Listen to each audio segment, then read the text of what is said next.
Bom, então está gravando. Então, nós vamos dar continuidade, né, na verdade, ao nosso grupo de estudo. Este ano acabou, nós tivemos, nem sei, acho que o quê? Uns 4 encontros? Sim. Né? Aí acabamos no evento, participaram do evento, gente? Vocês participaram do Crit Infância? Gostaram? Acharam bacana? Maravilhoso. Ai, que joia. É a Lari que falou? Quem falou? Ai, foi... Acho que a gente falou junto, então. Então, tá bom. Então, na verdade, esse projeto, a ideia dele é continuidade, tá? Para o ano que vem, fazendo novamente, mas claro que sempre trazendo o campo da teoria crítica, né? A Karina chegou, entrou, né, Cá? Beleza. Então, hoje, gente, nós vamos dar continuidade. Aí, antes, porém, eu vou fazer o seguinte, eu vou deixar depois para a parte administrativa fazer no final. Como nós estamos gravando, nós vamos fazer uma discussão em cima do texto. A ideia mesmo é que vocês tenham o texto aí. Quem conhece a estrutura do grupo de estudo é ir lendo alguns pedaços básicos do texto inicial, que é a contextualização que o Boaventura traz.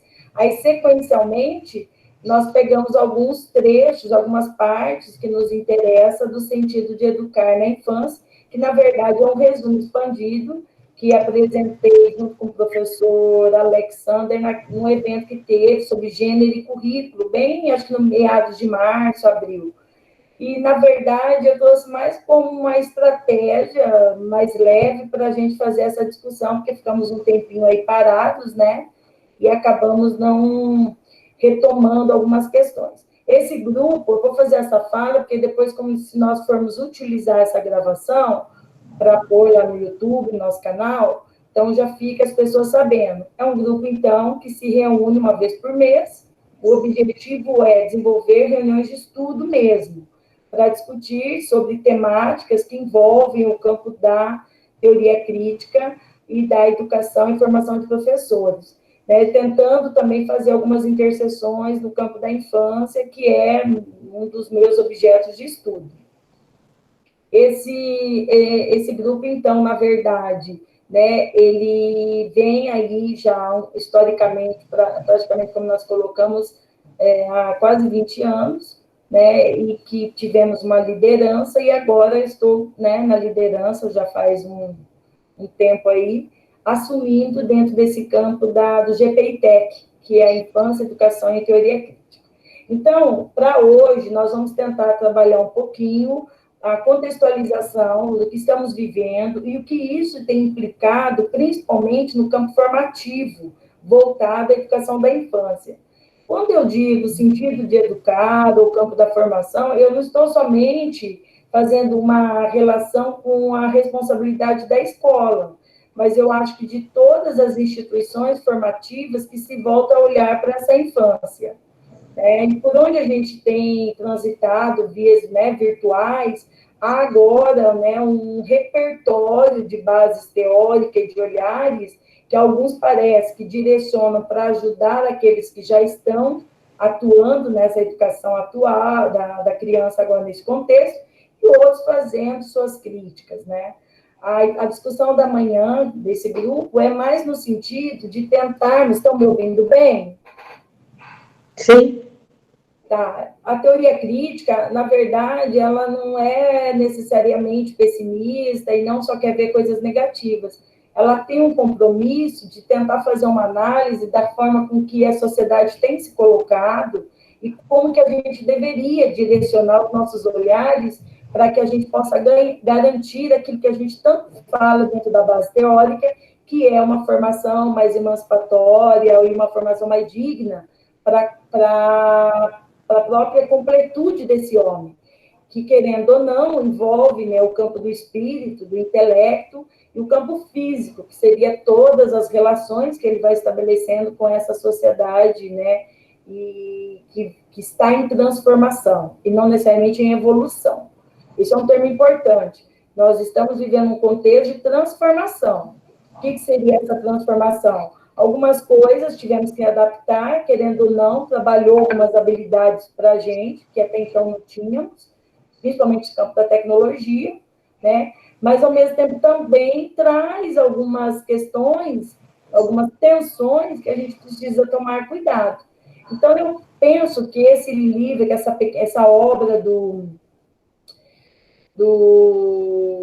Boaventura, ela cabe mais para a gente só começar com esse terreno, né? Tentar encontrar um pouquinho esse cenário, essa casa comum, né? Essa terra comum. Como que nós estamos vivendo? Principalmente por conta de uma doença, um vírus que traz, né, que vem e que assola a humanidade, o mundo, e não necessariamente o Brasil, Paraná, Londrina. Então, esse é um ponto importante para que a gente possa trabalhar, que, querendo ou não, né, envolve a própria universalidade, esse universo, né, constituído aí pelas diversas culturas, enfim. Eu gostaria que vocês colocassem para mim lá no chat o nome completinho de vocês. Nós temos que sempre conferir, meninas, se o nome de vocês está no diretório de pesquisa, tá? Para que vocês tenham que pôr isso no Lattes de vocês. Caso quem não fez isso, tem que colocar no seu currículo Lattes, que está vinculado ao projeto. Eu acabo recebendo uma mensagem para aceitar ou não. Então, isso é importante, tá? E também eu quero fazer isso, porque a gente já faz a presença, né? E, sequencialmente, a gente também confirma os dados que realmente estão frequentando. Nós temos naquele grupo um número significativo de pessoas, mas eu vejo que sempre são as mesmas que estão participando. Então, a gente também tem que ver, né, o que está acontecendo para o pessoal estar com essa dificuldade. Enfim. Voltando, então, à questão do texto, então, nós vamos tentar. Vocês acham que seria interessante a gente pôr na tela, abrir, para ir acompanhando juntos? Porque, como todo mundo recebeu em PDF, se a gente quiser, a gente pode pôr. O que vocês acham? Quem concorda? Que daí a gente pode pôr na tela, lá, Elisa, quem mais? Levanta a mão, quem está, que eu estou vendo o rostinho aí. Vocês acham que fica mais fácil ou não precisa? Vocês vão acompanhando pelas telas de vocês aí. E a gente vai trabalhando. Tanto faz. Professora, para mim, tanto faz. O mais prático. Para você, tanto faz, professora. Tá. Então, vamos seguir, então, pelas nossas telas, se for o caso. Então, vamos lá. Então, dentro dessa obra, né, do Boaventura, querendo ou não, ele faz uma organização que nem sei se necessariamente teve a preocupação de fazer isso se tornar muito acadêmico, né?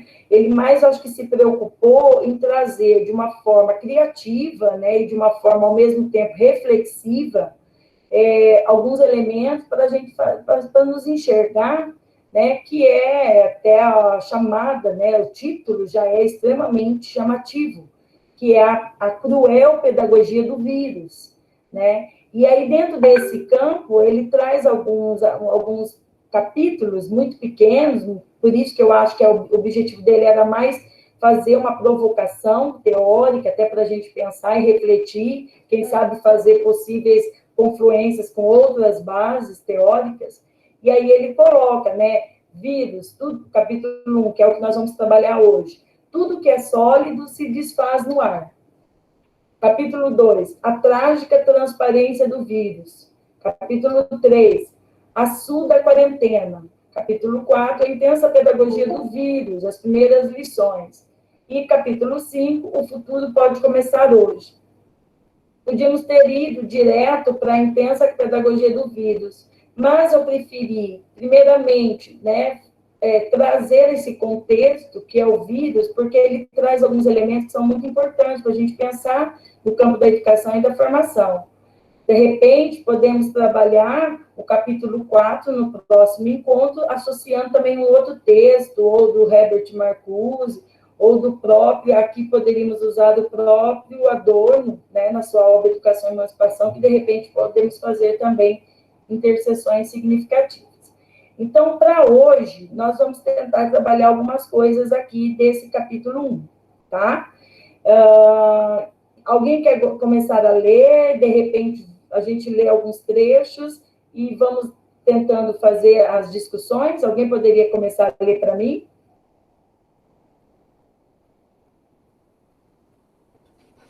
Tá. Bom dia, Tati. Pode, Dani? Posso sim. Estão me ouvindo bem? Tô. Então, daí você vai lendo, Dani, daí quando a gente achar que vale, né, dar uma paradinha, daí nós vamos fazer nossa parada, tá bom? Beleza. Tudo que é sólido se desfaz no ar.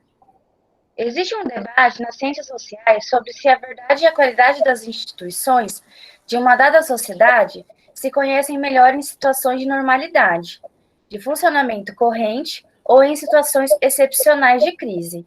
Talvez os dois tipos de situação sejam igualmente indutores de conhecimento, mas certamente que nos permitem conhecer ou relevar coisas diferentes.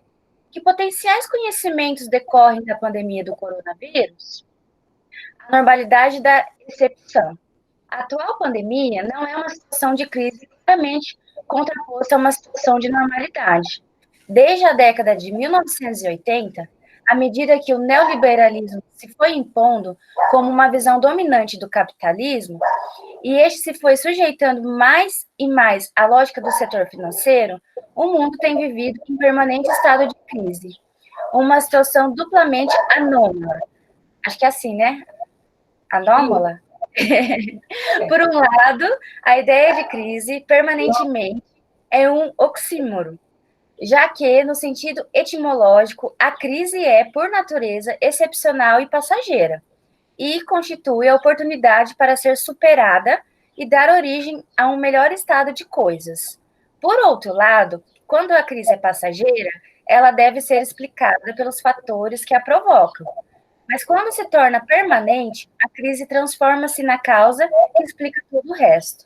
Por exemplo, a crise financeira permite e é utilizada para explicar os cortes nas políticas sociais, saúde, educação, previdência social ou a degradação dos salários, e assim obsta a que se pergunte pelas verdadeiras causas da crise.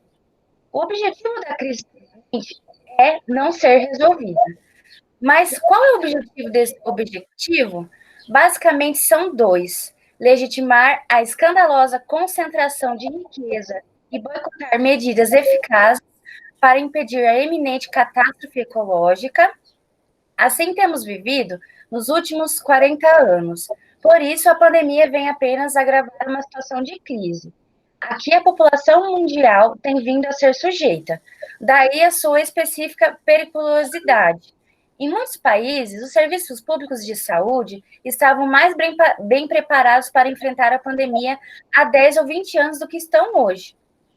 Pode falar aqui um pouquinho, Dani. Bom, gente, o que a gente consegue entender aqui? Qual que seria a essência, né, dessa apresentação inicial? Como ele vai usando os tópicos, né? Primeiro ponto, a normalidade da exceção. Na verdade, primeiro, ele coloca que a sociedade, né, somente esse contexto que nós vivemos, que é a sociedade capitalista, ela extremamente está em processo de mudanças, de transformações. E, querendo ou não, a educação, principalmente, vamos pensar assim, o campo, né, de funcionamento de vários setores da vida vão sofrendo os impactos. Nós acabamos sendo frutos deste contexto em que vivemos. E, querendo ou não, por mais que a gente tenha nossos valores, nossas personalidades constituídas, nós ainda somos afetados por esse cenário que acaba, de certa forma, interferindo nas formas de pensar e agir. Dentro desse elemento, um dos pontos que ele coloca, que nós estamos vivendo uma certa, ele usa o termo, uma normalidade de exceção. Por quê? Porque, historicamente, nós já tivemos vários tipos de crise, nós tivemos vários acontecimentos dentro da sociedade que, querendo ou não, acabaram influenciando na vida das pessoas, nas suas formas de concepção, nas suas formas de educação e na sua forma até de se constituir homem. E este caso que nós estamos vivendo agora, ele não é um caso isolado, que veio, né, e apareceu. Ele, historicamente, ele já vinha acontecendo, de certas formas, por outras instâncias, que até então, dentro de um campo de uma possível normalidade ou naturalidade do cotidiano da nossa vida, nós não fomos percebendo, né, como se diz, essas questões ou essas problemáticas. E aí ele coloca que já tínhamos, né, já vivíamos, até um termo que o próprio Alexander usa muito, né, nós já estávamos com uma ferida aberta, né, e o vírus, esse contexto da pandemia, ele só veio agravar aquilo que sempre existiu dentro da sociedade, né, que querendo ou não, acaba sendo reflexo do contexto social em que vivemos. E um ponto importante, né, que ele coloca, que esse agravante, ele já era, querendo ou não, percebido, né, principalmente pela questão do mundo da saúde, que em alguns países há um certo desprestígio ou descrédito a essa área, né, esse campo de atendimento, de investigação, e que muitas vezes nós não damos conta. Não é à toa, pessoal, que isso, no campo até do brasileiro, não é hoje uma das prioridades, vamos por assim, no campo das finanças. Nem todos, né, têm uma concepção que às vezes é melhor deixar de fazer algumas coisas para garantir, de repente, infelizmente, né, um plano de saúde, por conta das condições do Brasil, que, se optarmos pelo sistema público, em alguns lugares, não estou falando de forma geral, não vou generalizar, mas são extremamente precárias. Não é à toa que, dentro deste contexto que nós estamos vivendo a pandemia, muitos perderam sua vida, não só por conta do vírus, mas por falta de um atendimento, ou por falta até mesmo de materiais ou de, né, instrumentos que eram importantes naquele agir, naquele momento. Então, não foi só por conta que tinha um histórico, né? A gente não pode ter um olhar capitalista e achar que tudo está ligado a uma questão, por exemplo, individual. A pessoa que não suportou esse momento do vírus, por exemplo, nesse contexto, é porque já tinha um histórico, né, agravado no campo da saúde. Não necessariamente também podemos ter e também não, e mesmo assim, né, infelizmente, naquele momento, a pessoa, de repente, não foi tão atendida, até por uma falta de estrutura. E até onde ele coloca o que antes, em anos, né, anteriores, inclusive, tínhamos países mais bem preparados. É o caso, por exemplo, dentro do campo do mundo, que os Estados Unidos nos dá uma boa referência do despreparo. Um país em termos de Mercosul, em termos de globalização, vamos colocar, é potência no mundo. E, de repente, ele se vê frágil, né? A potência dele, ele criou um monstro que quase o devorou. Se formos ver na primeira versão das estatísticas, os Estados Unidos foi um dos, né, países que mais praticamente sofreu esse impacto da pandemia.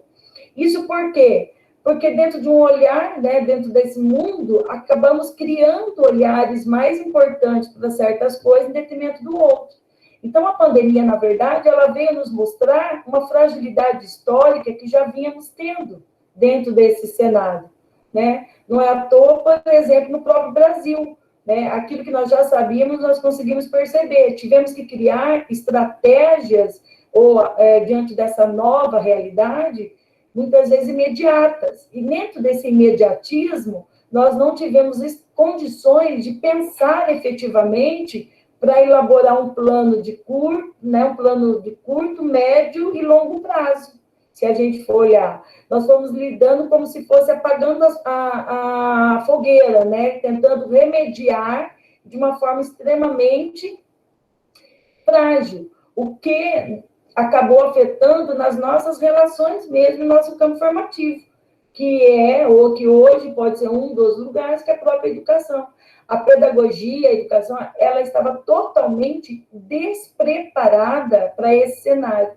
E no meio dessa necessidade de se adequar, ela cria estratégias imediatas que foram pouco pensadas, né? E que poderiam ter sido, de repente, melhor refletidas e colocar os seus lados positivos e negativos, o que não aconteceu. E é o que nós estamos vivenciando agora.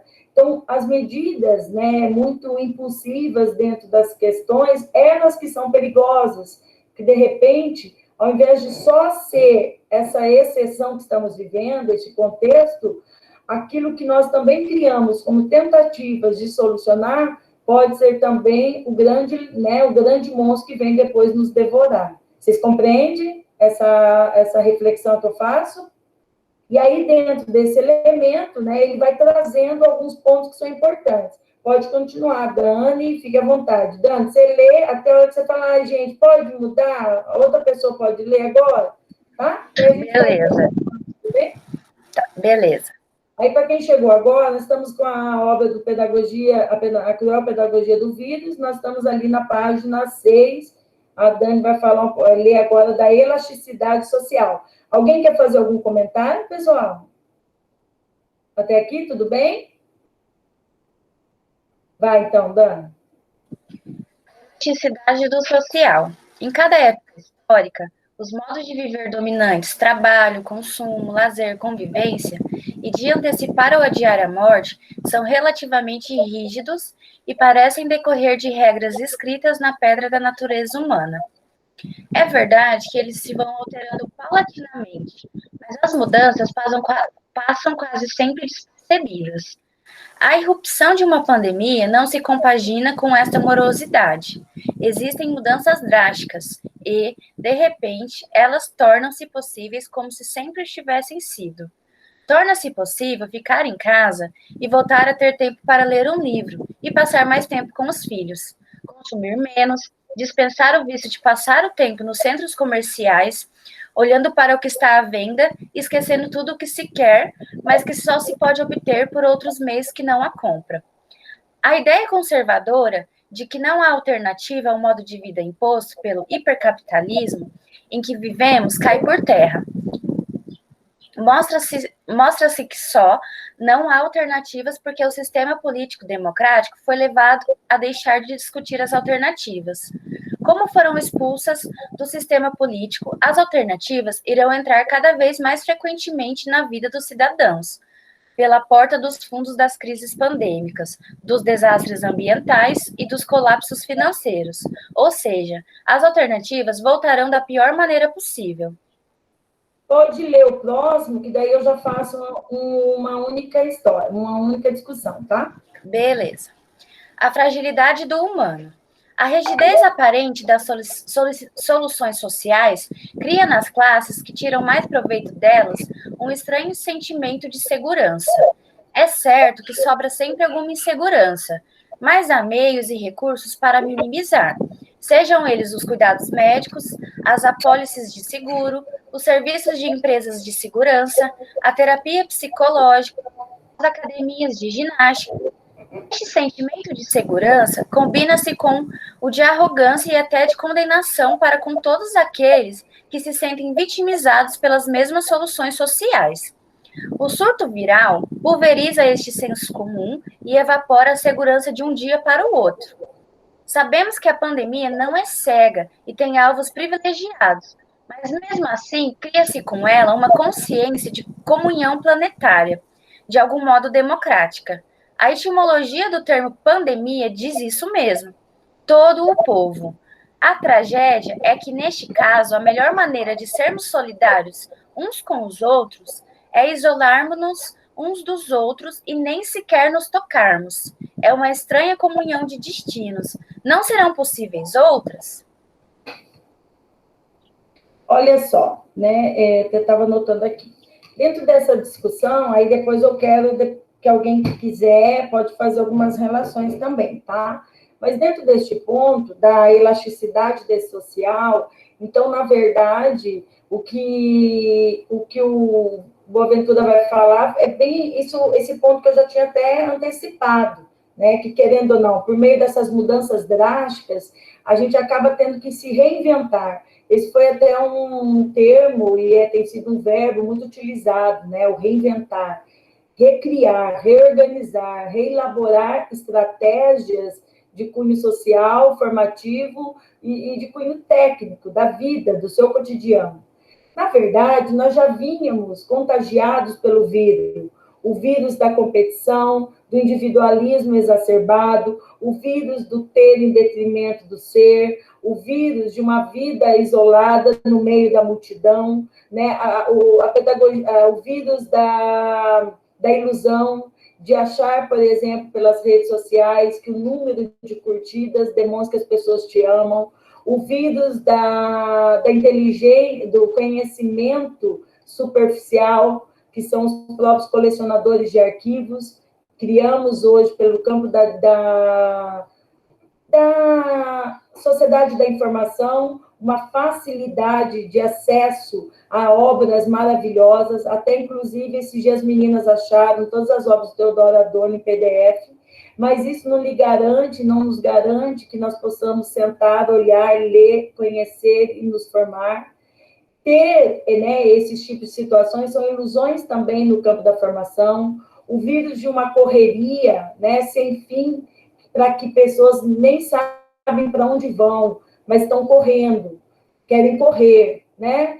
O vírus de que nunca está satisfeito, os vírus da insatisfação. Por que o vírus? Que é o contágio, aquele que contagiou e que criou, né, como elementos de normalizadores da vida. E quem não corre, quem não produz, é uma pessoa marginal, que está fora, é o que não foi contaminado pelo vírus. O vírus de uma situação que, no primeiro impacto da nossa vida, parece que nos fazia mal, e agora parece que não, a gente sobrevive, né? Eu sou sobrevivente disso. O que significa? O que eu estou querendo dizer? Né? Nós já estávamos adoecidos, nós já estávamos, querendo ou não, fragilizados. E este contexto nos fez perceber como nós estávamos doentes no campo das relações humanas. Principalmente no campo de um olhar, né, para as questões mais simples do cotidiano, que até então eram passados desapercebidos nas nossas relações. Esse tempo da pandemia, ele me traz de volta o amor ao próprio lar, a preocupação, por exemplo, de cuidar daquilo que é nosso, né, que foi, querendo ou não, com dor, com amor, a reinvenção na educação dos filhos, as formas de, por exemplo, ter que suportar esse mundo cotidiano de todo mundo dentro de casa, que até então nós não tínhamos, nós nem se via, um chegava e o outro saía, e de repente agora a gente vai ter que ver pessoas dentro da nossa casa. E aquele cenário que até então era só um fake familiar, ele passa agora a nos mostrar que as louças vão aumentar, a sujeira vai aumentar, a roupa vai aumentar, e, querendo ou não, os conflitos vão aumentar. E dentro disso a gente vê o maior impacto do vírus, que é na própria constituição desse homem, desse indivíduo, que se fragiliza a ponto de não saber lidar com o quê, pessoal? Com essa com esse novo cenário. Então, aquilo que já vinha, violências, desencontros, falta de tolerância, ela se expande, né? E aí passa a ser também, como se diz, assuntos para que os mercenários pudessem sobreviver no meio do caos e da dor. Então, dentro desse contexto, a gente recorre a psicólogos, como o próprio Boaventura fala, aos apólices de seguro, morrendo de medo de morrer, então vamos fazer um seguro para deixar para a família.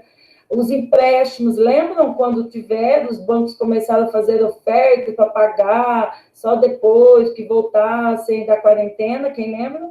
Então, toda essa sociedade, ela acaba fazendo o quê? Tudo gira em torno do lucro, desse campo da lucratividade, do valor de troca, né? A academia que vira, a nossa casa que vira academia, e, querendo ou não, um investimento também em pesos, em cordas, em esteiras, querendo ou não, um investimento de coisas que até então não estávamos, né, tão habituados. Onde você quer chegar? Dentro desse novo cenário, não significa que essas relações estão se solidificadas, mas, ao mesmo tempo, significa que nós tivemos que reformatar o nosso convívio e a nossa própria constituição enquanto humano, né? E quem não conseguiu, quem extremamente, até ele coloca, tem uma ideia conservadora, é onde foi mais impactado por esse contexto. Então, um dos pontos que envolve desde a infância, que é a formação dessa personalidade flexível, né, de reorganizar, de readaptação, sofreu menos do que aquelas pessoas extremamente marcadas por achar que tem que ser dessa forma e não necessariamente de outra forma. Junto com isso também, os próprios slogans que se constituíram dentro dessa sociedade e que acabou fragilizando esse indivíduo, principalmente no campo psicológico, na questão da própria ansiedade que foi gerada por tantas notícias, sendo elas algumas realmente verdadeiras e outras extremamente fakes. E isso fez com que as pessoas começassem a olhar e sentir necessidade de um monte de, como se diz, de atendimentos que até então não precisava. Então, vamos lá, primeiro atendimento, nossa, eu preciso dar um jeito de fazer a acupuntura, a terapia, online, os cursos, meu Deus do céu, e agora? Eu preciso me preparar. E aí, onde vem, né, um conjunto de pessoas que acabam se apropriando disso e que agora já virou carne de vaca. Que é o carne de vaca qual? Que é as lives, o webinário, já enjoou. Se a gente for olhar, né, mas, Marta, você fez um evento. Eu fiz um evento. Mas não vou fazer mais evento. Não adianta todo dia ficar postando webinários, porque daí aquilo vai se naturalizar. Aí nós vamos ter que criar agora o quê? Novas estratégias de elasticidade social para ir para trabalhar aquilo que agora está faltando. Então, essa sociedade, o que eu quero dizer com tudo isso? Querendo ou não, ela vai nos levando para um conjunto, né, que é aquilo que o próprio Kirk vai falar, da sociedade citada, vai nos excitando de uma certa forma que a gente entra numa loucura frenética, que se a gente não cuidar, enquanto a gente está tentando salvar o outro, fazendo e acontecendo, principalmente agora no campo da educação, quem está morrendo primeiro somos nós. A nossa humanidade está se perdendo no meio de um acúmulo de coisas para tentar resolver o que não depende só de nós. Então, pensando dentro da educação, não adianta ter que criar agora um arcabouço de variedades quando esse professor está se perdendo no meio do caos. Alguém quer fazer alguma fala? Te faz alguma referência, alguma situação que vocês queiram participar? Por exemplo, bom dia. Por exemplo, Depois eu quero falar também. Pode falar, Débora. Então, eu tenho percebido esse conceito na economia, né? Que fala da elasticidade da oferta e da demanda. Contextualizado esse termo dentro da área pedagógica, ele não é muito diferente, né? Porque nós vemos que está acontecendo? É um valor que luta, se posiciona em prol do outro.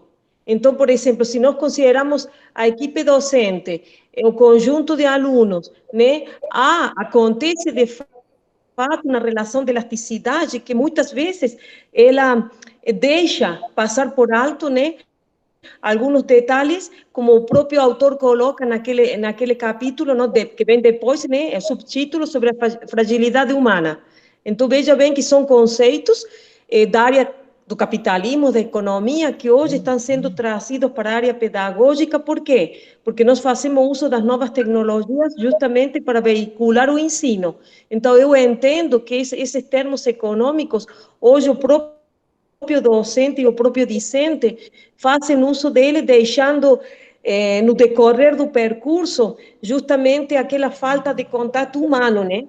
Então, aquela questão da afetividade, da emotividade na relação professora-educação, ela começa a se fragilizar, né? E aí nós precisamos justamente um olhar atento em relação a esses condicionantes que o artigo está propondo para análise, né?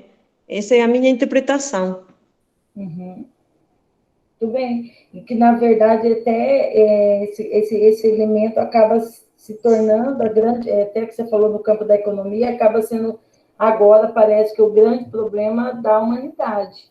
Nós não estamos até muito preocupados, agora mais com a doença, estamos preocupados como nós vamos pagar as nossas contas.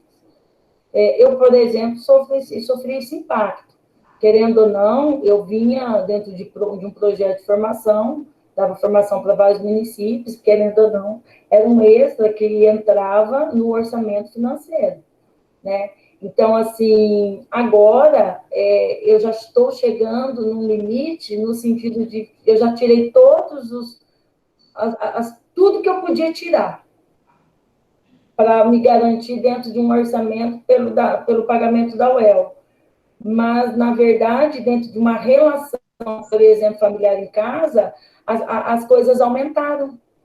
Estamos comendo muito mais, estamos gastando muito mais energia, né? Estamos, querendo ou não. Né? Agora, meu esposo teve que se reinventar também, porque dentro do trabalho que ele vinha fazendo, ele perdeu muito, porque ele saiu da estrada e agora ele está tentando trabalhar num outro serviço de dia. Então, ele está numa dupla jornada de trabalho para tentar criar uma estratégia, né, de readequação. Então, aquilo que tinha entrado como um certo luxo dentro da família, agora ele está saindo. Então, essa pizza não pode entrar dentro de casa a qualquer hora e de qualquer jeito. Esse lanche que poderia, que os adolescentes, que as crianças gostam, né, já não é. E, querendo ou não, isso passa a ser uma grande preocupação, até porque a gente não tem temporalmente o final disso, né? Então, esse é um elemento, por exemplo, que a Débora coloca, e ao mesmo tempo, né, Débora, vamos falar nos supermercados, o que é isso, gente? E os supermercados? O aumento dos produtos no supermercado aumentou significativamente. Totalmente. Vamos pegar o feijão, o pacote de arroz. Se você quisesse comer, eu como aquele agulhinho das aéreas. Eu percebo, por exemplo, que meu filho, enquanto ele assiste às aulas do Estado, né, pelo Classroom, ele se equipara com suco, bolacha, sanduíche, resto de comida, né? Ele foi montando um pequeno quiosque ali, mas veja bem, ainda que eu fale para ele, você pode deixar a aula ligada, se movimentar, digitar, veja bem, há uma mudança, inclusive, da própria afetividade, o relacionamento que o aluno está criando agora com essa aula invertida, com essa aula híbrida. E se eu fizer uma colocação para ele, ele fala para mim, e você, que fica dando 6, 7 horas de aula pelo Zoom e não sai de lá? Então, veja bem como está sendo, inclusive, está se colocando afrouxa e ajusta o relacionamento da mãe que é professora com seu filho que é aluno de outra professora, né? Então, assim, hoje eu faço o necessário para ele, mas o cara assiste um vídeo na internet, ele prepara um omelete, uma tapioca, uma pizza, e ele se vira. Então, veja bem, ele acaba procurando alternativas para ele poder acatar e poder assistir às aulas. Mas, assim, esses conceitos da economia hoje, permeados na educação, estão deixando nós, pelo menos eu me sinto muito aflita. Porque se ele está dentro de casa, eu não posso privá-lo de comer. Porque o único que ele tem para fazer é comer e tela de computador ou tela de TV. Não tem outra. Agora eu vou lembrar daquele grupo de teatro que vocês assistem, ó, indicação. Uma das meninas coloca aí, ó, se achar no YouTube, já põe o link. Dona Edith.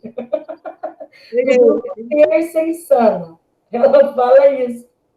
Eles comem tanto que eles não deixam ele e o eu também para comer.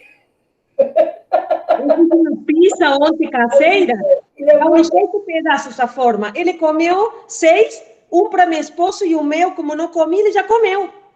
Então, assim, entende? Eu falo, poxa vida, cara. Ele falou, não, que você sempre quer cuidar teu corpo. Ele já colocou que eu preciso cuidar meu corpo.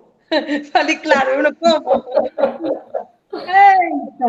E até interessante, meninos, desse negócio aí. Então, daí a dona Edith já fala, olha o tema que é, ó. Como como educar seu filho na favela. Mas, na verdade, ela faz uma crítica da sobrevivência. Daí ela fala, você pensa que eu não tenho vontade de comer chantilly com morango? Muito bom, assista. E pensando bem, aquilo que não nos preocupava tanto, também que virando, tipo, o caso da Dona Edith. Ô, gente, não esqueçam de... As meninas que estão aí, né? Depois a gente tem que tirar uma foto, e não podemos esquecer do cenário, tá tão lindo hoje, olha, tudo jovem, bonitas, maravilhosas. Quem pediu para falar? As meninas aí não deixam, Tati, Natasha, Dani, e as meninas não me deixam esquecer, não, hein, gente? Também quero falar. Eu queria falar. Pode falar. É Elis? Não, deixa a amiga falar primeiro. Ela estava primeiro. Quem foi pedido para falar? Eu? Pode falar, amor. Depois aí... Vai. Fala quem quer falar, vai. Esse texto me lembra muito o nosso evento, as discussões, principalmente sobre o Walter Benjamin e sobre Hannah Arendt. Lá, todo mundo vai falar, lá vem a chata da Hannah Arendt. Mas é que, por exemplo, até o trecho que a Dani leu, quando fala que a crise é por natureza excepcional e passageira e constitui a oportunidade para ser superada e dar origem a um melhor estado de coisas. É bem aquilo que a Hannah Arendt fala, né? Que toda crise pode ser uma oportunidade. Tipo, no começo, eu vejo por mim, assim, parecia que o mundo ia acabar, assim, eu não via saída. Eu fiquei totalmente perdida, achei que todo mundo ia morrer, então... E aí, aos poucos, a gente vai lendo, a gente vai se acalmando, a gente vai pensando no outro e ver que, tipo, é uma oportunidade para a gente se reinventar, para a gente melhorar como pessoa, como ser humano, como sociedade, como, né, um todo, assim. E sobre Walter Benjamin, ele tem o conceito de experiência, né? Ele fala, principalmente sobre a questão da infância, essas experiências e o que a gente vai levar para a vida, o que as nossas crianças vão levar para a vida, quais serão essas narrativas. As narrativas não de alguém que não viveu aquilo, mas de alguém que passou por isso, nós estamos passando por isso, então a nossa experiência é uma narrativa que vai ficar, né, vai ficar para a história da humanidade, então a gente tem que tomar cuidado com o que nós vamos fazer com isso. E eu pensei muito também sobre a relação com o meu sobrinho e as amiguinhas dele, que eles me provocam, né, que eu falo, você tem que estudar, eles me provocam, eu até falei pro professor, tipo, gritando, eu odeio escola, tipo assim, tá sufocando muito eles, sabe? Até a professora falou, mas por que será que eles odeiam tanto a escola? Por que será que é tão cansativo e tão desgastante para eles esse período, eles ter que sentar na tela do computador, ler, fazer atividade sozinha? Meu sobrinho, ele chorava, acho que até a Natasha viu uma vez, tava conversando com ela e eu comentei com ela.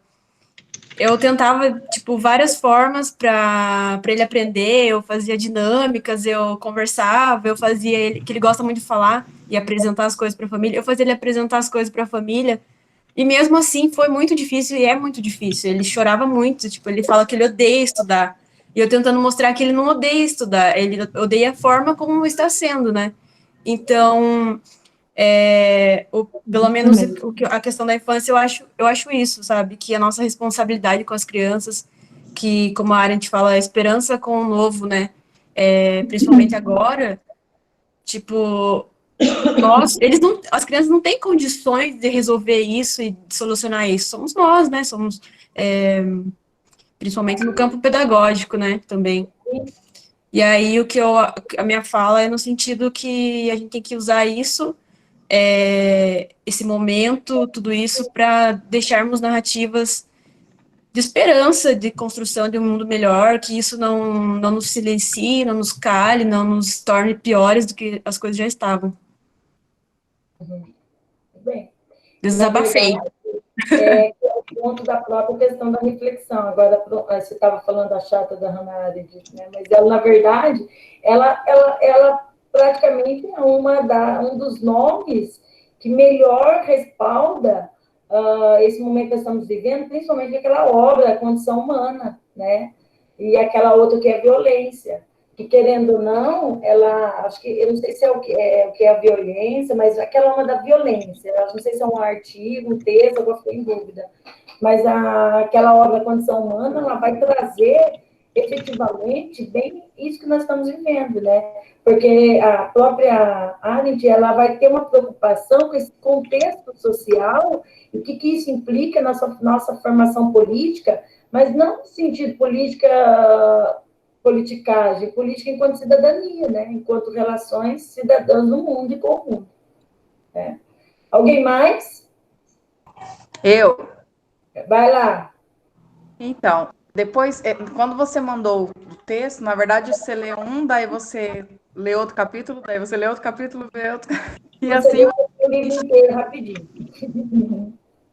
você vai se enxergando no texto, né? Vai vendo que tudo aquilo que ele fala parece que ele está descrevendo a sua vida.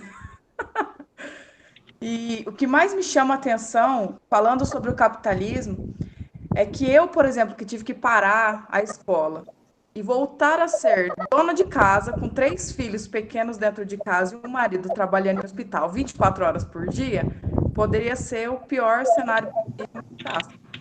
Até porque no começo da pandemia, nós estávamos na casa da minha sogra e meu esposo ficou 45 dias dormindo no quintal. Por quê? Porque ele estava na ala do Covid e não tinha paramento para eles no início da pandemia. Então, assim, eles não tinham máscara, eles não tinham aquele roupão, eles não tinham paramento para poder se proteger. E aí ele ficou dormindo 45 dias numa barraca, no fundo da casa da minha sogra, com um distanciamento tipo, de 2 metros, porque ninguém sabia como seria isso aí. E aí a gente, logo terminando a reforma, viemos embora.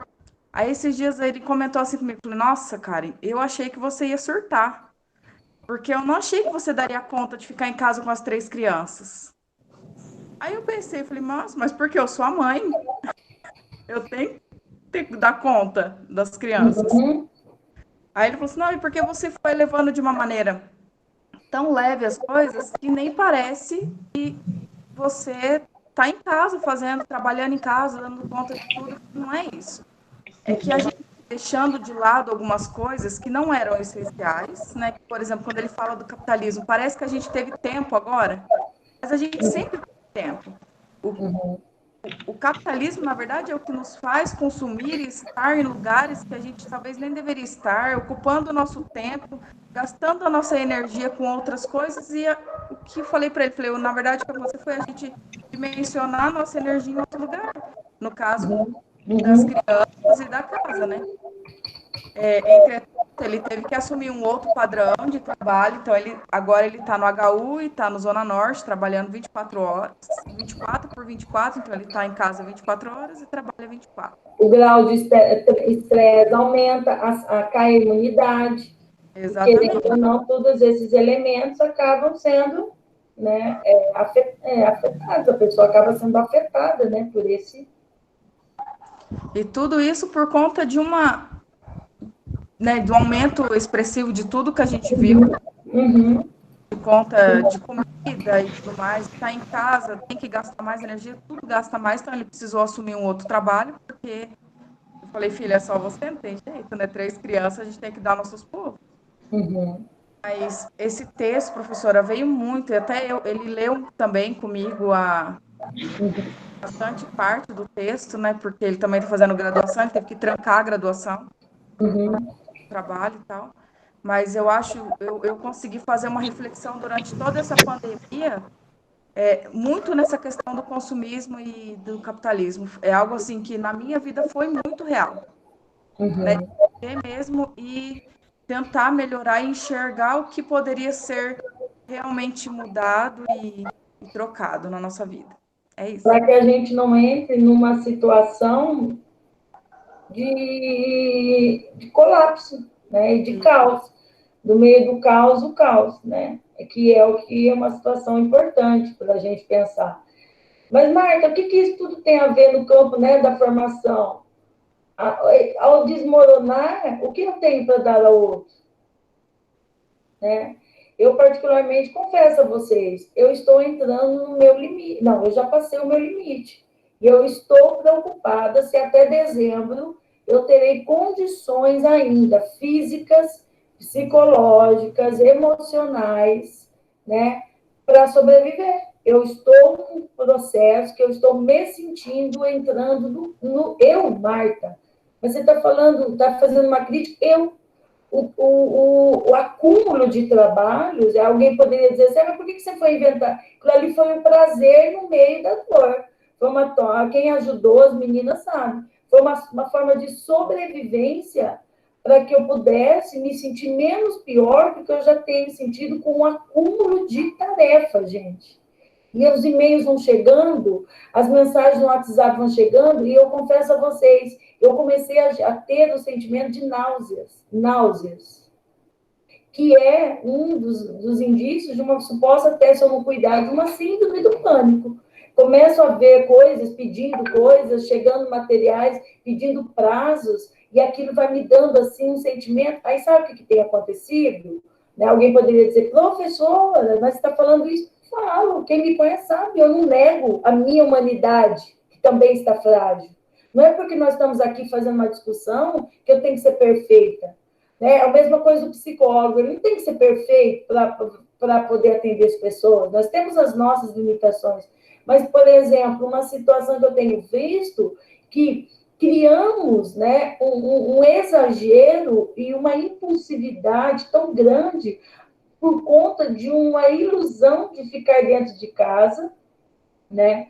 E que, querendo ou não, está afetando a gente, por quê? Porque a gente está vendo que parece que, ora, fala assim, eu sempre lembro do Chaves, e quando o seu uma barriga vai lá buscar o dinheiro, lembra do seu Madruga? Aí o seu Madruga pede para o Chaves cuidar se ele está vindo. Aí usavam os termos, bem antigos. Aí ele falava assim, já chegou o disco voador, lembra? Aí o seu Madruga voltava ou entrava na casa da dona Florinda dele. O disco voador foi embora. Aí o Madruga, ele corria. Não, aí ele chegava na janela. Ufa! Nossa, que ele nunca apagava. O disco voador já chegou de novo. Aí ele corria se esconder.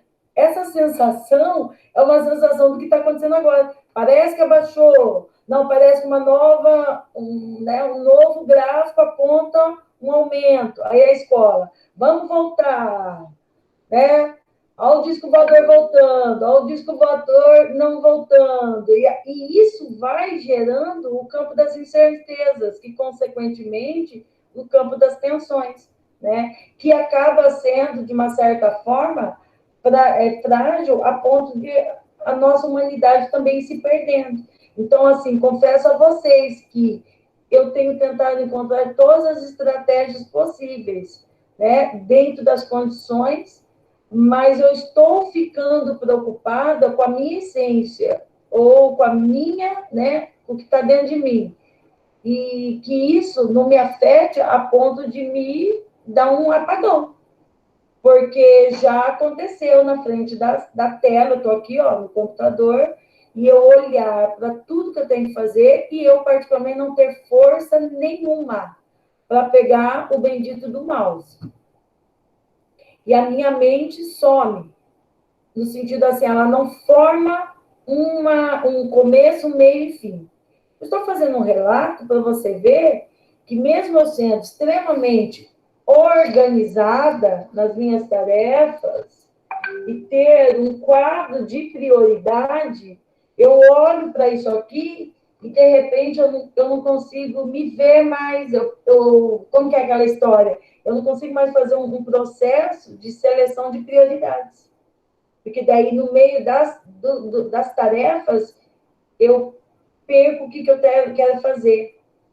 E aí é onde a gente vai entrando no caos, nessa situação, que é o que aconteceu no campo da docência, como nós estamos vendo o aumento do uso de medicalização e de depressão nesse sentido, né? E aí, ao mesmo tempo, como que o sentido de educar, como que eu vou pensar em educar, que é o próprio segundo texto, de repente a gente não lê, mas ele é uma base, porque ele é só uma prévia ali, tá? Como que a gente vai pensar em criar foco quando nós estamos desfocando na nossa humanidade? Ninguém consegue direcionar o outro se não se autodirecionar. Aí o Adorno ele vem falar que a autoeducação, a autocrítica, o autoolhar. Não tem como eu querer criar metas para o outro, porque se eu também estou sem metas. Vocês compreendem essa lógica? E aí, acho que cai dentro do outro próximo item, que a Dani estava lendo, que é a questão, né, do meio, como que é lá? O fim que não justifica. Acabei perdendo aqui da. Deixa eu voltar aqui. Aqui, ó. Os fins não justificam os meios, né? Que, querendo ou não, o que está querendo aqui dizer, né? Que a gente acaba criando, não vamos ler esse, mas porque é simples para a gente entender, né? Nós acabamos ficando presos aos fins, que são os resultados, mas nós não estamos entendendo que esse fim não dá conta de subsidiar o processo. E é onde, por exemplo, no campo da tecnologia, o fim é a técnica. Ela não justifica o processo, ou seja, ela não resolve o problema. Alguém poderia dizer, mas você faz a crítica, então é isso? É. Quando eu acredito que a técnica está, que é o fim, a tecnologia, está justificando o meio, que é o processo, que é o que nós estamos vivendo aqui agora, ó. Tem gente que já não está mais aguentando esse cenário. Ele já deu, né? E esse cenário, ele acaba, querendo ou não, prejudicando outras coisas. Dá uma dor de cabeça, as vistas acabam sendo afetadas, porque você passa maior número na frente da tela.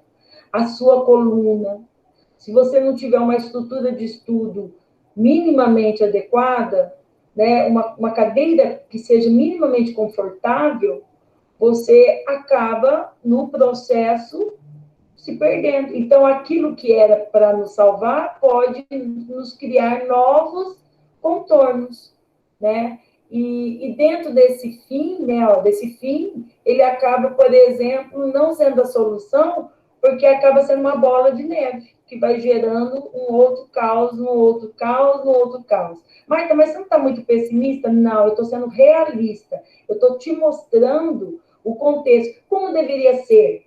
Deveríamos entender que a tecnologia está sendo um processo que não está garantindo o fim. Vocês entendem a lógica? Sim ou não? Até porque quem está trabalhando com a educação básica, educação infantil, ensino fundamental, sabe que no processo tem um monte de crianças perdidas por aí. Professora, isso que eu ia chegar. Se nós adultos já estamos sentindo tudo isso, imagina as crianças, né? Eu estou na clínica, lá, atendendo como psicopedagoga, e assim, é uma judiação. O que essas aulas online estão causando nas crianças. A minha filha mesmo, eu tirei da escola particular, porque ela ficava da 1 às 4h20 na frente do computador. A hora que ela saía da frente do computador, lá do quarto dela, ela saía assim, acabada. Parecia um zumbizinho. E ela dizia, mamãe, eu tô muito cansada, exausta, assim. Isso, assim, isso foi uma em abril, barbárie, maio. né? Uhum. Então, ela tem 7 anos, de 6 para 7 anos, era muito tempo na frente da tela. Então, assim, eu preferi tirar e ajudar ela, porque, assim, daí eu tinha condições de ajudar, que eu entendo que muitas famílias não têm essa condição de ajudar. Por exemplo, eu tenho uma amiga que é cabeleireira, ela falou, Cris, eu não posso ajudar, porque eu tenho que trabalhar. Então, eu tenho que pagar a escola e deixar a criança ficar, a minha filha que tem 5 anos, a manhã inteira na frente do computador. Então, assim, ó, é muita judiação também. Assim, se nós adultos já estamos sofrendo da forma que a gente está sofrendo, as crianças, eu acredito que muito mais. E o reflexo a gente vai ver quando eles voltarem para a escola, né? Uhum. Sim. Eu tô numa escola particular e nós voltamos. Aí, no primeiro dia, eu fiquei perdida porque eu falei assim, eu não sei dar aula. Eu não sei, desse jeito eu não sei dar aula. Por quê? A gente já estava vindo de uma demanda muito precária, de uma demanda... Claro que no particular as crianças têm algumas condições privilegiadas, né, em composição, assim, comparando com a pública, mas você via que várias crianças, alunos meus, eles tiveram que ir para psicóloga, eles tiveram que buscar outras alternativas por não darem conta da demanda. E eram crianças que ficavam o dia inteiro com a funcionária, não tinha presença do pai ou da mãe, então ela ficava sempre com um estranho, né, com a funcionária, e a gente já via percebendo o comportamento das crianças. Quando foi falado que vamos voltar, o que a criança pensa? Ah, vamos voltar. Acabou. Ah, acabou, né?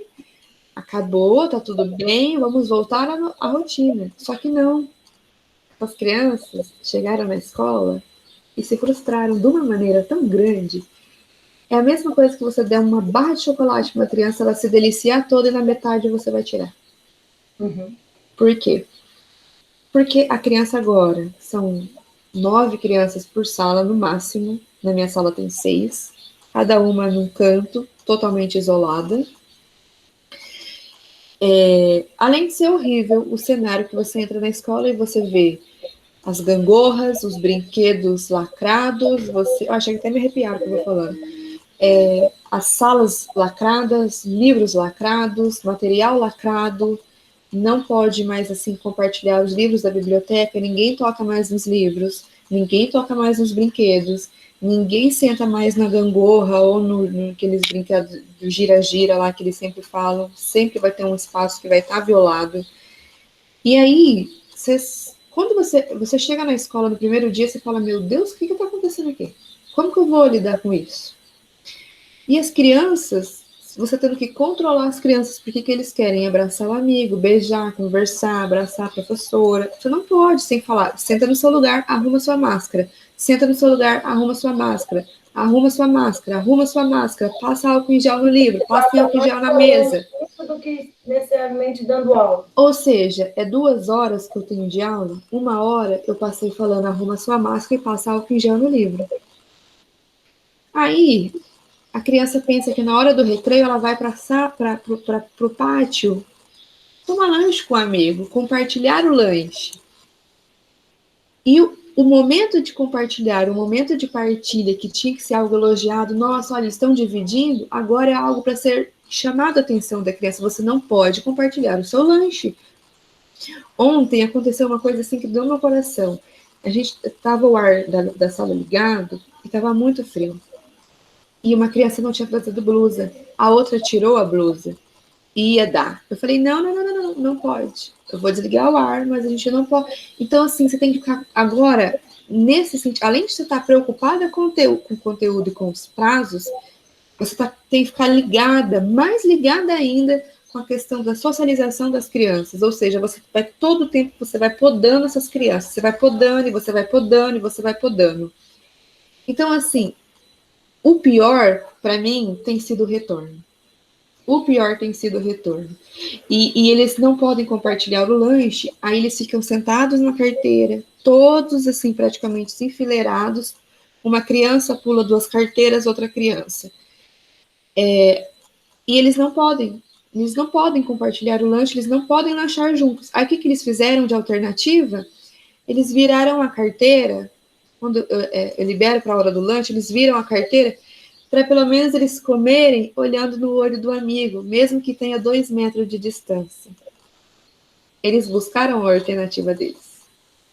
Então, assim, tá triste de ver o cenário da escola nesse jeito, gente. Não dá. E outra, o professor não... Quando a gente passa todo esse período sem pisar no chão da escola, e a hora que a gente entra na escola, você fala assim, será que eu sei dar aula? Novamente, pro presencial? Porque o negócio do remoto foi tão embutido na sua cabeça, que aí você passa a ter medo de dar aula presencial. Os alunos que não estão indo, o que você vai fazer? Você vai colocar um notebook na tua sala, ou um vídeo, uma webcam, não sei o que vai acontecer, e você vai ter que falar assim, crianças, agora vocês precisam ficar quietas, porque eu preciso gravar o vídeo explicando para o aluno que não está vindo. Então, assim, elas precisam ficar quietas para dar tempo para a professora gravar o vídeo, elas precisam ficar sentadas para não circular na sala, elas não podem compartilhar tesoura, não podem compartilhar lápis, elas não podem comer o lanche junto, compartilhar o lanche junto. Aí uma aluna pegou e olhou para mim e falou assim, professora, isso é tortura. Eu falei assim, eu também acho.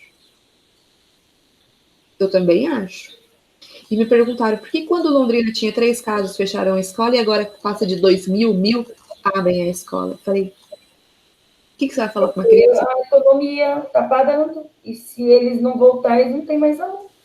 E aí que vem o campo, né, que eu acho que o seu relato, Tati, ele é perfeito para associar ou fazer confluência com um texto um resumo que escrevi com o Alex. O sentido de educar mudou.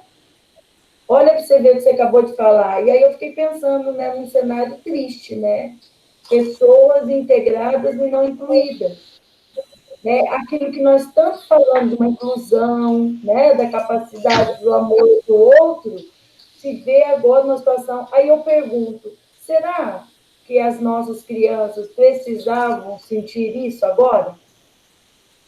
Tudo que eu acho que foi o pior. Eu acho que foi o...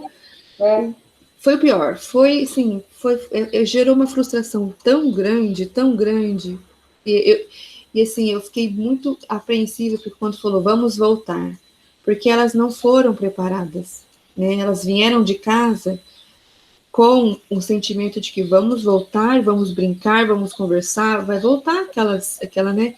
E essas crianças, elas vêm do berçário até o 4º ano juntas.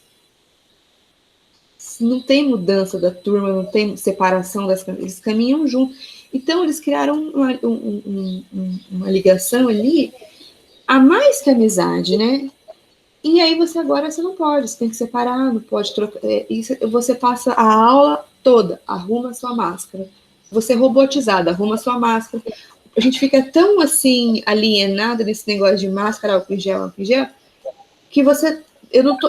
às vezes eu não tô prestando atenção se a minha criança está escrevendo com a letra errada, se está escrevendo errado, se ela está usando a máscara direito. Esse é o X da questão. Tá tudo invertido, né? Tá tudo invertido. E tá sendo assustador, gente. E eu acho que é interessante, fazendo agora até uma relação com o seu próprio projeto de pesquisa, é uma nova forma de barbárie. Uhum. Né, que o Adorno vai colocar, querendo ou não. Quando esse preparo, ele aconteceu ludicamente por algumas pessoas que tiraram um sarrinho nas trocas de máscara, até tivemos videozinhos, né, lúdicos, mostrando. E a escola, de repente, ela vem e fala, vamos voltar, né? E aí, ao mesmo tempo, também porque outras não voltaram. Né? E, ao mesmo tempo, voltar assim... Então, olha, por exemplo, esse relato, querendo ou não, ele provoca um novo tipo de barbárie, de violência e, de certa forma, de um próprio processo de estranhar, de desumanizar essa criança. Por quê? Porque, na verdade, ela pode gerar aquilo que no discurso nós estamos usando muito, que é o verbo esperançar, tentar voltar a se reinventar, só que essa reinvenção ela é negativa, ela é uma reinvenção novamente de despreparo, um fim, né? E não um meio. Vocês estão entendendo, meninas? Sim ou não? Aí alguém poderia dizer assim, mas o que fazer então?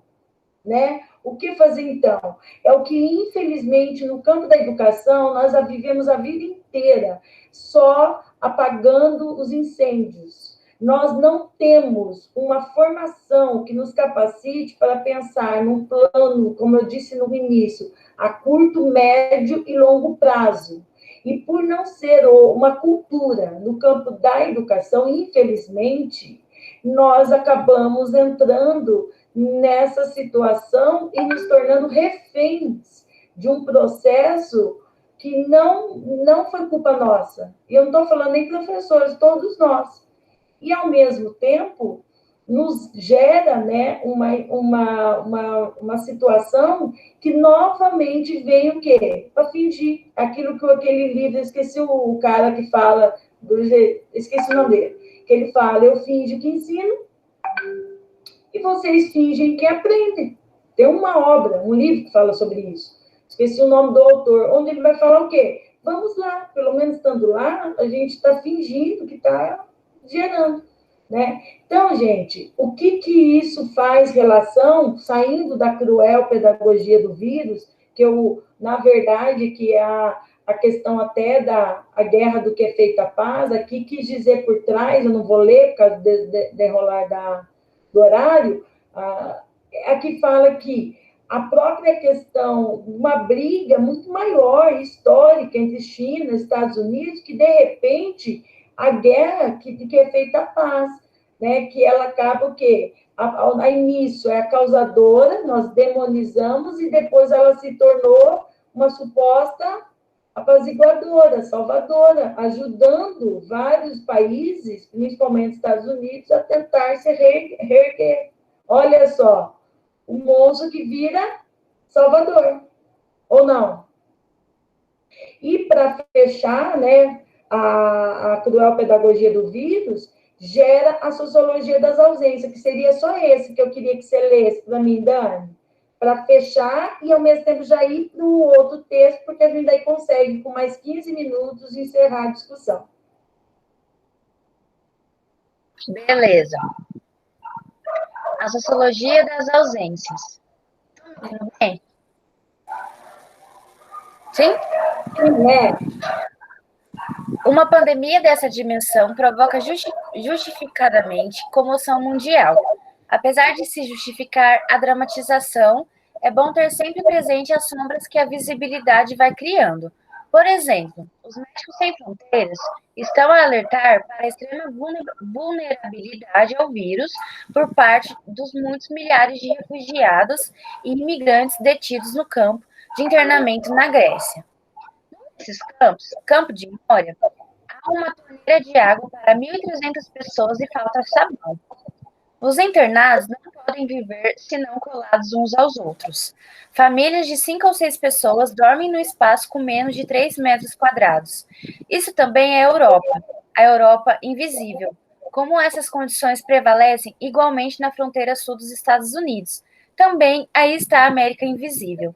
E as zonas de invisibilidade poderão multiplicar-se em muitas outras regiões do mundo, e talvez mesmo aqui, bem perto de cada um de nós. Talvez baixe abrir a janela. O que isso está querendo dizer em termos da sociologia das ausências para a gente encerrar? No meio de todo esse cenário, o que seria esse invisível? Aquele que já era discriminado, marginalizado e esquecido. Ele se fortalece na ausência, né? Na não, como se diz, não fazer parte disso. Então, por exemplo, criamos os slogans e os marketings, fica em casa, fica aqui, fica ali, sei lá, criamos todos os tipos de situações. Os artistas, para tentar não ser esquecidos, começam a filmar sua casa, seu cotidiano, suas rotinas, e vamos criando todos os tipos de ferramentas para mostrar esse cenário, mas, ao mesmo tempo, querendo ou não, aquele que já era praticamente abandonado nessa terra comum, isso só se intensifica. Quando eu crio uma família fake, uma vida fake, com casa, com um número de pessoas adequado à própria metragem, e eu esqueço de uma parcela da população que já vinha num quadro de desumanização e que agora se agrava, e que acabam, nesse sentido, né, sendo os mais afetados, mas, ao mesmo tempo, os ausentes da grande discussão do cenário. Então, o grande agravamento de tudo isso não é somente o vírus, mas, por exemplo, aquilo que já vimos sofrendo, nós não conseguimos resolver. Nós agravamos mais as desigualdades, nós intensificamos as diferenças e, querendo ou não, nós reafirmamos as ausências. Os ausentes estão realmente ausentes. Se alguns voltarem, ótimo. Se não voltarem, são aqueles que ficam pelo meio do caminho. E pensando, fazendo a relação com o texto, que eu, pelo menos, um resumo do texto do Alex, o mais triste deste cenário é quando nós não desenvolvemos o processo de reflexão. O que eu quero dizer para vocês, nós não vamos solucionar os problemas. O que nós não podemos é ficar presos a uma superficialidade, que é aquilo que o Adorno vai falar da razão instrumental. Então, quando a Tati, por exemplo, ela faz esse relato e, ao mesmo tempo, ela sensibiliza, né, ou ela revela a sua sensibilidade, né, sua dor a esse cenário, é um processo já de autorreflexão. O que eu não posso é tapar os olhos. É isso que eu quero que vocês entendam, que dentro da teoria crítica, muitos acabam criticando e não entendendo. Mas o Adorno fala, mesmo você achando que isso é banal, muitos não perceberam ainda.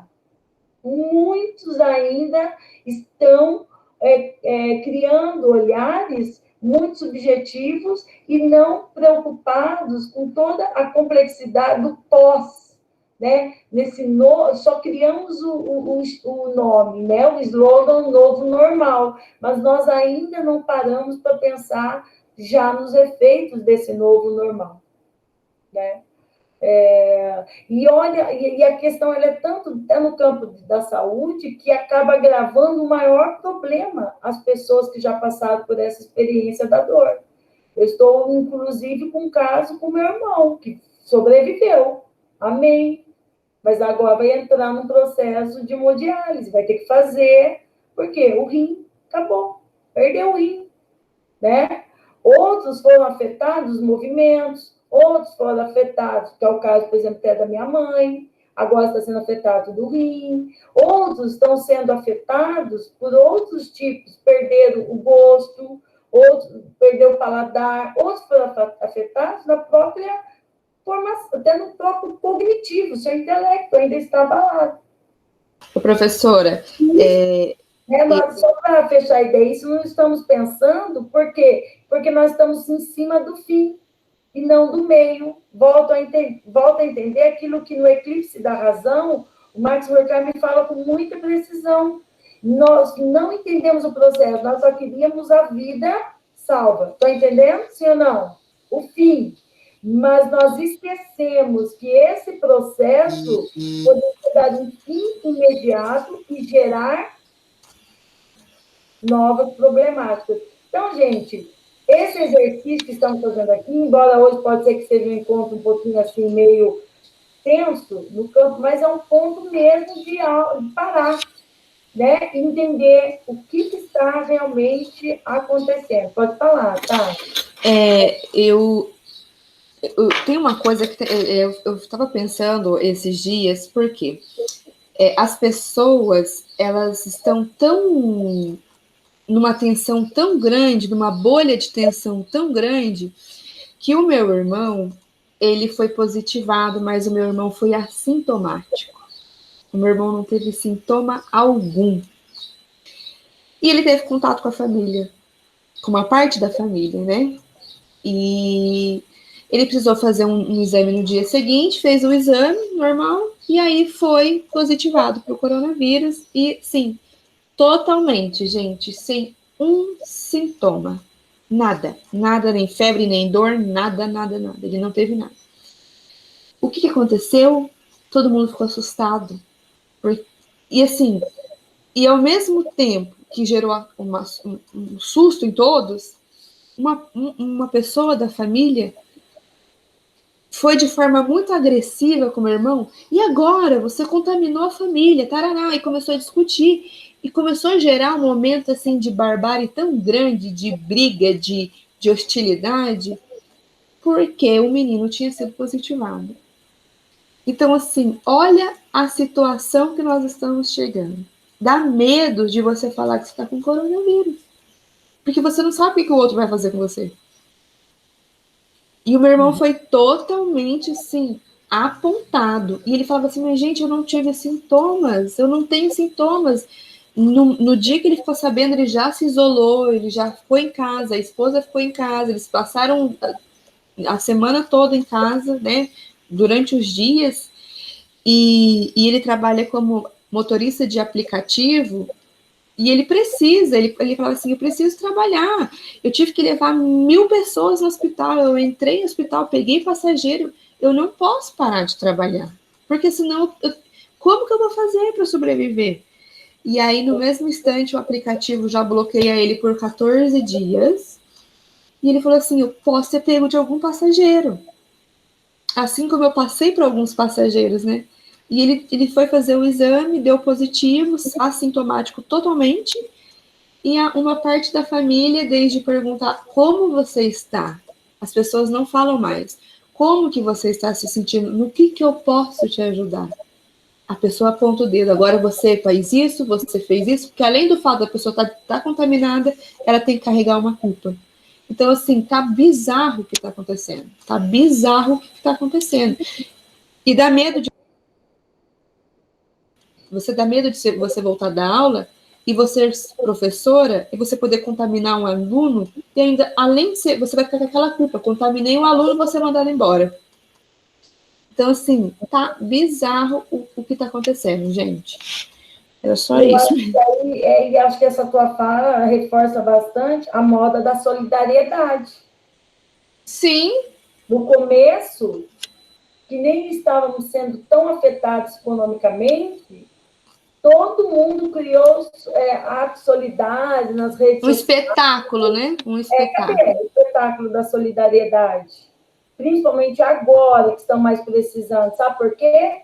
Porque já se naturalizou. Por isso que eu gosto da teoria crítica, porque a teoria crítica ela vem dar na cara. Sabe por quê? Porque nós não fazemos internamente como a formação de um caráter humanizador. Nós fazemos para nos apropriar de uma moda, de uma Maria vai com as outras, de uma razão instrumentalizada. Sim. Aí, quando isso parece que perde impacto, nós não precisamos mais ajudar. Nós não precisamos mais fazer tantas doações. Mas, Marta, tem ainda, mas com a mesma intensidade? Sim ou não? Não. Não estamos mais. Até não é à toa o que a gente tem visto nas redes sociais. As redes sociais, querendo ou não, a mídia, ela nos ajuda a perceber quando a discussão acaba, quando a moda, o espetáculo acaba e quando o espetáculo começa. Sim ou não? O espetáculo também da desigualdade já acabou. O espetáculo da violência parece que já acabou. Como assim? Nós criamos formações e formações sobre esse assunto. O espetáculo da questão de gênero e sexualidade já acabou. Acabou no sentido do quê? Esses problemas vão continuar e sempre existiram. Isso que eu quero que vocês entendam, entendeu? Mas essa moda e essa onda, com todo respeito, já era, filho. Já era. Né? As palminhas lá para os médicos, cadê? Os médicos agora estão sofrendo mesmo. Né? E o mais interessante é que nós ainda continuamos com os mesmos estilos de barbárie do passado, que é, por exemplo, aquilo que o Mário Sérgio Cortella vai falar, que é a demonização do outro, na sua obra Educação e Epistemologia, e a culpabilização do outro pelo processo que é aquilo. Olha que coisa, só para fechar da fala desse elemento irmão, família. A minha irmã, eu sei que ela não queria que a minha mãe morresse, eu tenho certeza que ela queria a vida da minha mãe e do marido dela. Mas ela também estava com uma grande aflição. E sabe qual é? ela descobre dentro de um processo em que ambos estão na UTI, que ela foi contaminada pelo Covid, porque ela é esteticista. E gerou nela, se minha mãe não sai da casa, quem trouxe para ela, se eu não peguei? Eu e ela eram únicas que ficavam com a mamãe e a cuidadora. A cuidadora nem foi embora, ficava só posando, só ia final de semana. Aí, o que aconteceu com ela? O medo do quê? Da minha mãe vir a morrer e as pessoas culparem ela, porque ela não parou. Ela parou quando foi legalmente necessário e voltou quando gerou a liberdade da escolha. Então, gente, aí vem mais um processo, que é esse processo que a gente não se liberta, que é a capacidade o tempo todo ficar encontrando uma justificativa para aquilo que não acertamos. Então, eu acabo sempre continuando com o quê? Com a pedagogia da culpabilização, da demonização e de todo um contexto do outro sobre mim. Eu estou dando um exemplo, mas não só necessariamente da saúde, é o agora que nós estamos vivendo também no campo da educação. E indo para o texto que falta, posso passar uns minutinhos, sim? No máximo 10, 11h50, só para encerrar? E daí eu não vou voltar no texto, porque ele é pequenininho. O que eu quero mais chamar a atenção dele é o quê? Tá. Que é aquilo que o próprio título já vai trazer, é encontrar esse sentido de educar, né? Na infância, no sentido de buscar por um processo. O que é uma constelação inevitável, meninas? O que significa isso? Professora, eu achei eu nunca tinha ouvido falar sobre esse pensamento constelativo em Adorno, né? Eu achei super interessante, né? Até se der para você disponibilizar o texto completo para a gente, aí eu consegui dar uma pesquisada sobre esse pensamento constelativo, né? Que ele, na verdade, ele propõe problematizar, né, as práticas colocadas em movimentos no contexto educativo, né? Possibilitando a autorreflexão, né, na natureza do trabalho pedagógico e do conhecimento humano, né? E eu achei super interessante, até quero pesquisar mais sobre, né, porque eu nunca tinha ouvido falar sobre esse pensamento constelativo, mas problematizar, propor uma autorreflexão, né, sobre o trabalho pedagógico e o processo do conhecimento, né, e a emancipação da consciência humana, né, porque tudo isso que a gente está vivendo, professora, é como tem lá no texto, né, é o aniquilamento da consciência do indivíduo, né, é uma barbárie, assim, a gente vê, né, quando eu vejo que as escolas estão voltando agora, professora, eu vejo tudo, né, igual o depoimento da nossa colega, isso é uma barbárie e o aniquilamento consciência das crianças e tanto também do trabalho pedagógico, porque eu vejo que eles estão tão oprimidos nesse cenário que eles não conseguem, eles estão tão amordaçados, eu acho, que eles não conseguem produzir, não conseguem refletir, refletir sobre o processo, né? E como a Adorno fala, né, que a educação tem que ser mais para a resistência, né, e para a contradição desse processo todo que está exposto pela sociedade, né, desse conformismo, né, e essa submissão servil que nos é imposta, né, prof? Perfeito. Dentro dessa questão, nós vamos encontrar uma das obras, assim, que poderíamos usar bastante, que é a dialética negativa, que, na verdade, essa constelação inevitável seria a própria crítica imanente, o tempo todo. É isso aí, ó. Acabou, tentou pensar e encontrar um caminho? Quais são os novos? As novas provocações? Então, a constelação inevitável no sentido desse movimento imanente da crítica. Também essa obra, que é do Adorno, e ela tem PDF, tá, gente? Ninguém dá muito valor a ela. Chama As Estrelas Descem à Terra. onde ele vai falar, sim, questão da coluna da astrologia de Los Angeles, o estudo sobre a superstição secundária, mas ele tem aqui um ponto, quando ele vai falar da questão da própria coluna de astrologia, ele traz essa questão da constelação inevitável, que acaba ajudando, né, em relação à dialética negativa. Essas duas obras, inclusive, tem PDF. Depois, sabe aquele GPI, o Classroom? Nós temos do GPI, não temos? Meninas, nós temos o Class do GPI Tech? Tem? Aí, se puderem, a Roberta achou um PDF, Roberta, essa obra? A Tati, você achou, Tati? Eu achei. Vou colocar lá no grupo, lá no Classroom do GPI. Todas aquelas, tá? Aí, a Roberta ia disponibilizar também no site de Infância, Roberta. Quando entra lá no site, tem lá no acervo, é só clicar que vai para uma pasta do Drive e tem todos os textos. Perfeito. E aí, gente, o que eu quero só para fechar aqui, ó, que educar na atualidade, então, dentro dessa questão, eu quero o segundo parágrafo, que é a questão que neste contexto, então, eu vou ler, tá? A educação e a formação se veem cercadas pela lógica da produção capitalista, temos que sobreviver esse mundo capitalista, e, por outro lado, por uma suposta crise dos fundamentos referenciais no que tange a formação humana, que eu acho que casa bem com os próprios relatos de vocês, as falas de vocês, e muito associado ao próprio, a cruel pedagogia do vírus, quando a gente vai perder agora, porque voltar e não voltar, acho que o relato da Tati ajuda bastante a entender isso aqui. E, querendo ou não, quais são as consequências? Que são sintomas de enfraquecimento dessa formação, que se fazem observar por toda parte, até mesmo no território das pessoas aparentemente providas de certa intelectualidade.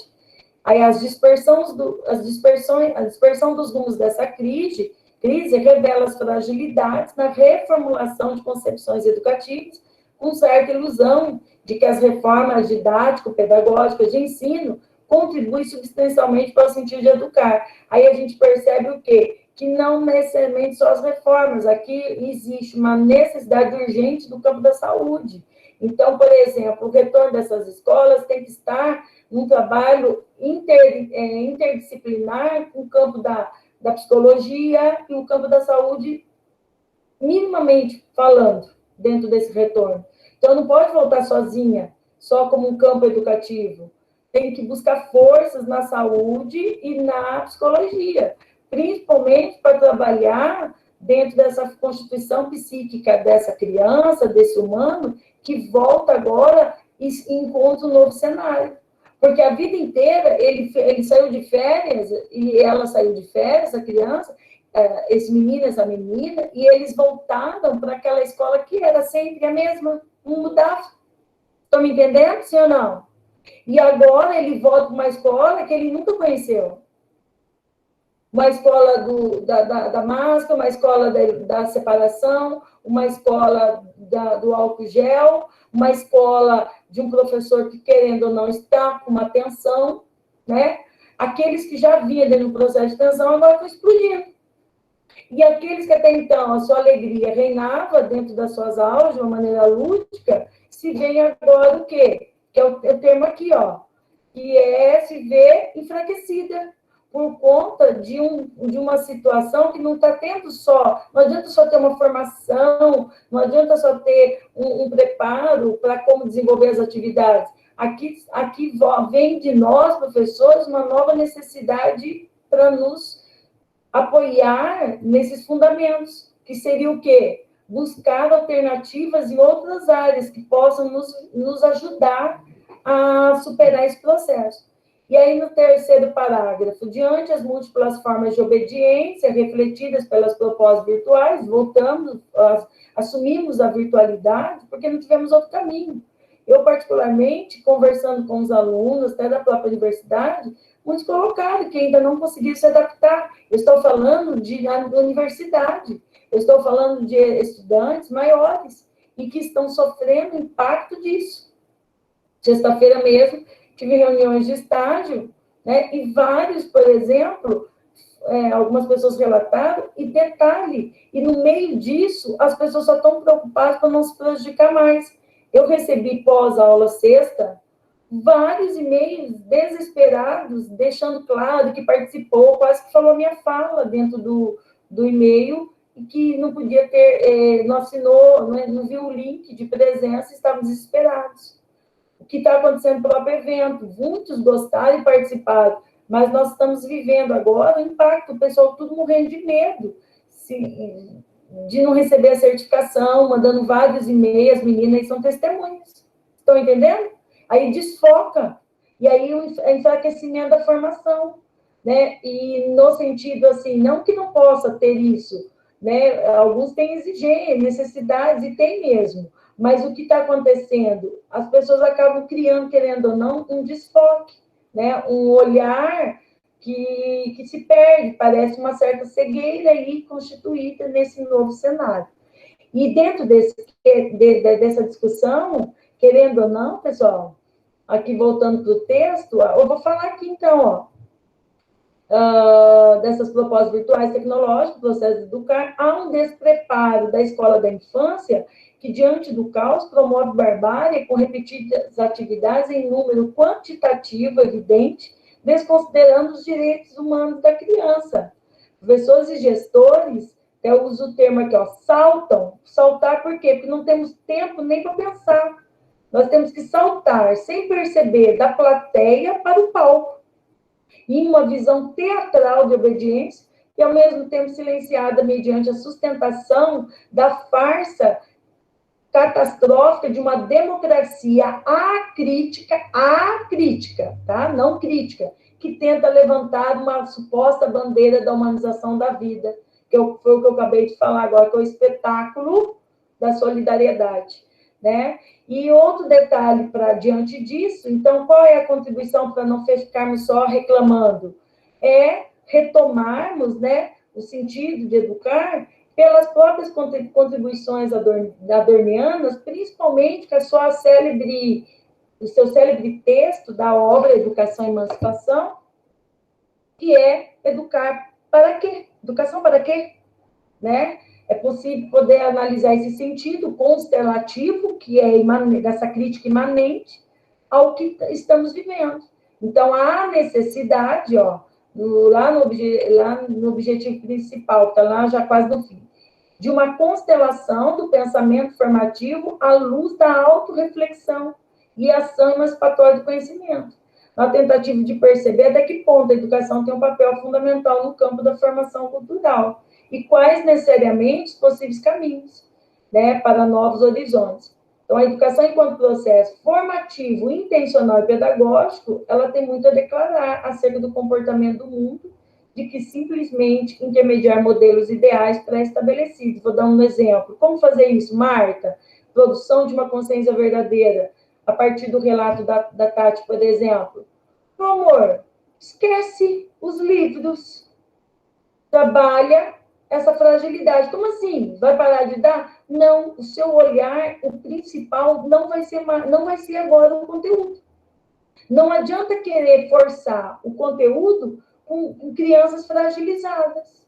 É a mesma coisa que eu querer, como eu disse numa fala que eu fiz, que está no YouTube, uma formação em Moarama, é a mesma coisa que insistir todos os tipos de método para aquele que está humanamente frágil.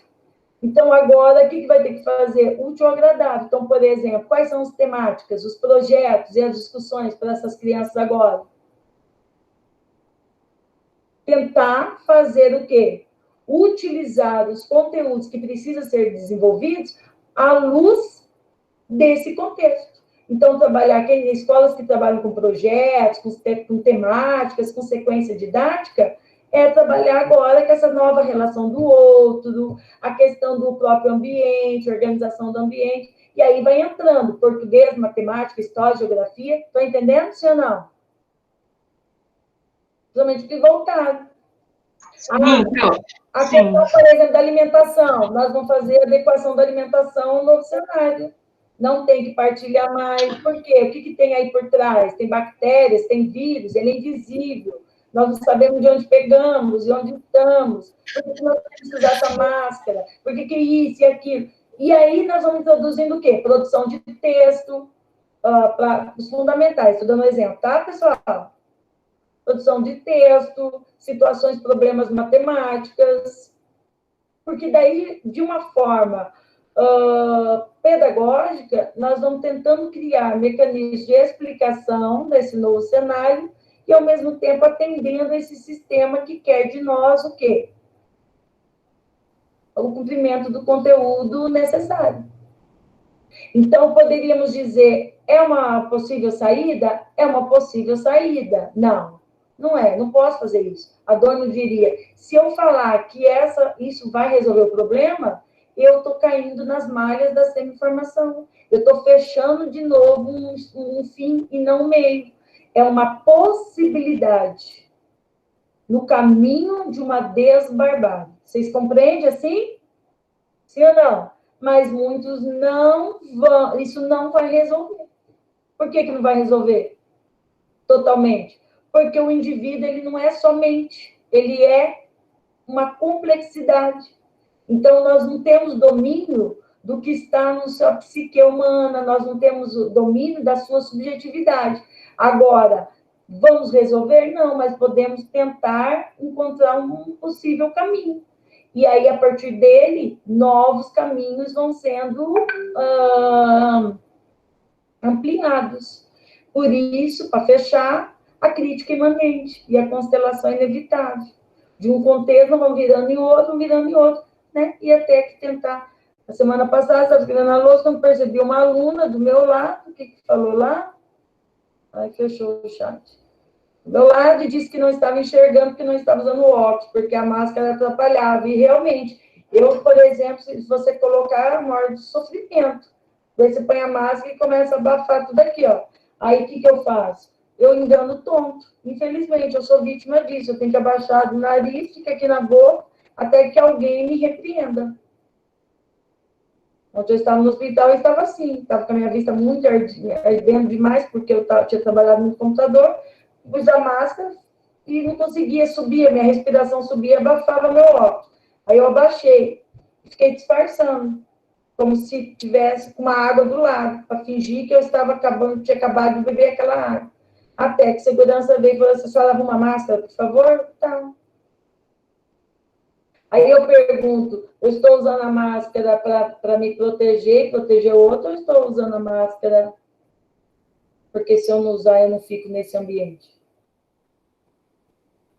Porque eu estou com medo de ser... de sofrer as consequências. Então, né, são N fatores que vão surgir nesse normal e retorno, que cabe a nós pensarmos aí. Certo, pessoal? Fecho aqui. Aí a discussão agora, como que vamos tentar? Vamos tentar trazer para o próximo encontro, que seria para novembro, um texto que possa, né, tentando, de repente, aí, trabalhar um pouquinho essa questão do que é necessariamente essa emancipação, esse conceito de emancipação e experiência que tanto falamos, né? E como que isso pode acontecer de uma forma que venha nos ajudar. Eu ainda não pensei no texto, de repente eu posso trazer o próprio Hannah Arendt, que eu acho que ela tem aquele texto bem bacana, que é no campo da educação lá, pode ser. Ou tem outros aí que a gente também pode estar trabalhando. Enfim, pergunta. Alguma complementação da fala? Não? Tá. Então, posso, finalizando o grupo, eu vou tirar a gravação, que daí eu só vou fazer um informe aqui, tá? Tiraram foto? Pessoal, alguém tirou, amor? Obrigada.